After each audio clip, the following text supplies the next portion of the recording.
Welcome to our channel மாணவனாசிரியர். இந்த நம்ம என்ன டேட் பார்க்க போகிறோன்னு பார்த்தீங்கன்னா, கனமழை எதிரொலி காரணமாக நாளைய தினம் பள்ளிகளுக்கு விடுமுறை. சற்று முன்பு பள்ளிக்கல்வித்துறை அமைச்சர் அன்பழகன் பொய்யாமொழி மிக முக்கிய அறிவிப்பு அப்படின்னு கொடுத்துருக்காங்க. ஸோ இதை பற்றி இந்த வீடியோவில் பார்க்கலாம். அது பார்க்குறதுக்கு முன்னாடி மாணவனாசிரியர் யூடியூப் சேனல் சப்ஸ்கிரைப் பண்ணிட்டு கீழே இருக்கிற பெல்லைக்கான ப்ரெஸ் பண்ணி ஆன் வச்சிங்கன்னா உடனுக்குடன் school college rain holiday அஃபிஷியலோட notification வரும். ஸோ தமிழகத்தில் தொடர்ச்சியாக பல்வேறு மாவட்டங்களில் தொடர் கனமழை பெய்து வருகிறது. ஸோ இன்றைக்கே பார்த்தீங்கன்னா ஒரு 8 மாவட்டத்தில் பள்ளி கல்லூரிக்கு பார்த்தீங்கன்னா விடுமுறை கொடுத்துருந்தாங்க. ஸோ நாளையும் பார்த்தீங்கன்னா பள்ளி கல்லூரி விடுமுறை எடுத்துக்கான வாய்ப்புகள் எந்தெந்த மாவட்டத்தில் இருக்குது அப்படிங்கிற மாதிரி ஒரு அப்டேட்டை மெட்ராலஜிக்கல் டிபார்ட்மெண்ட் பார்த்தீங்கன்னா இப்போ அப்டேட் பண்ணியிருக்காங்க. ஸோ அதன் அடிப்படையில் பார்த்தீங்கன்னா நாளையும் பள்ளிகளுக்கு விடுமுறை. 13 மாவட்டங்களில் தொடர் கனமழை பெய்யும் அப்படின்னு சொல்லி மெட்ராலஜிக்கல் டிபார்ட்மெண்ட் ஒரு அப்டேட் கொடுத்துருக்காங்க.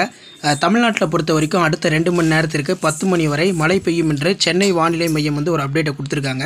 ஸோ எந்தெந்த மாவட்டத்தில் நாளை பள்ளி கல்லூரிக்கு விடுமுறை கொடுக்கறதுக்கான வாய்ப்பு இருக்குது அப்படின்னு பார்த்தீங்கன்னா, செங்கல்பட்டு, விழுப்புரம், கள்ளக்குறிச்சி, கடலூர், அரியலூர், நாகை, மயிலாடுதுறை, திருவாரூர், தஞ்சை, கோவை, திருப்பூர், திண்டுக்கல், தேனி ஆகிய 13 மாவட்டங்களில் நாளை கனமழை பெய்யும் அப்படிங்கிற மாதிரி சொல்லியிருக்காங்க.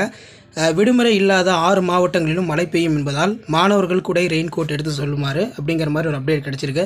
ஸோ மெயினாக பார்த்தீங்கன்னா தமிழகத்தை பொறுத்த வரைக்கும் நாளை 13 மாவட்டங்களில் தொடர் கனமழை இருக்குன்னு சொல்லியிருக்காங்க. அதனால் நாளையும் பார்த்தீங்கன்னா பள்ளி கல்லூரிக்கு விடுமுறை தொடர்பான அப்டேட்டு இன்னும் கொஞ்சம் நேரத்துக்குள்ளே உங்களுக்கு அப்டேட் ஆயிரும். அப்படின்னா நாளைக்கு மார்னிங்குள்ளே பார்த்தீங்கன்னா உங்களுக்கு அப்டேட் ஆயிரும். ஸோ அப்டேட் ஆச்சுன்னா கண்டிப்பாக அப்டேட் பண்ணுறேன். ஸோ கண்டிப்பாக இந்த மாவட்டங்களில் பள்ளி கல்லூரிக்கு விடுமுறை தொடர்பான அறிவிப்பை இன்று இரவுக்குள்ளே மாவட்ட ஆட்சியர், மாவட்ட நிர்வாகம், ஊடகத்தினங்களுக்கு செய்தி குறிப்பை வெளியிடுவாங்க. ஸோ அப்படி செய்தி குறிப்பு வெளியிட்டாங்கன்னா நான் கண்டிப்பாக அப்டேட் பண்ணுறேன். மறக்காம சேனலை சப்ஸ்கிரைப் பண்ணுங்கள், கீழே இருக்கிற பெல் ஐக்கானை ப்ரெஸ் பண்ணுங்கள். உடனுக்குடன் அப்டேட் இருக்குது. மறக்காத நம்ம வாட்ஸ்அப் குரூப், டெலிகிராமில் ஜாயின் பண்ணுங்கள். கீழே டிஸ்கிரிப்ஷனில் லிங்க் இருக்குது. தேங்க்யூ.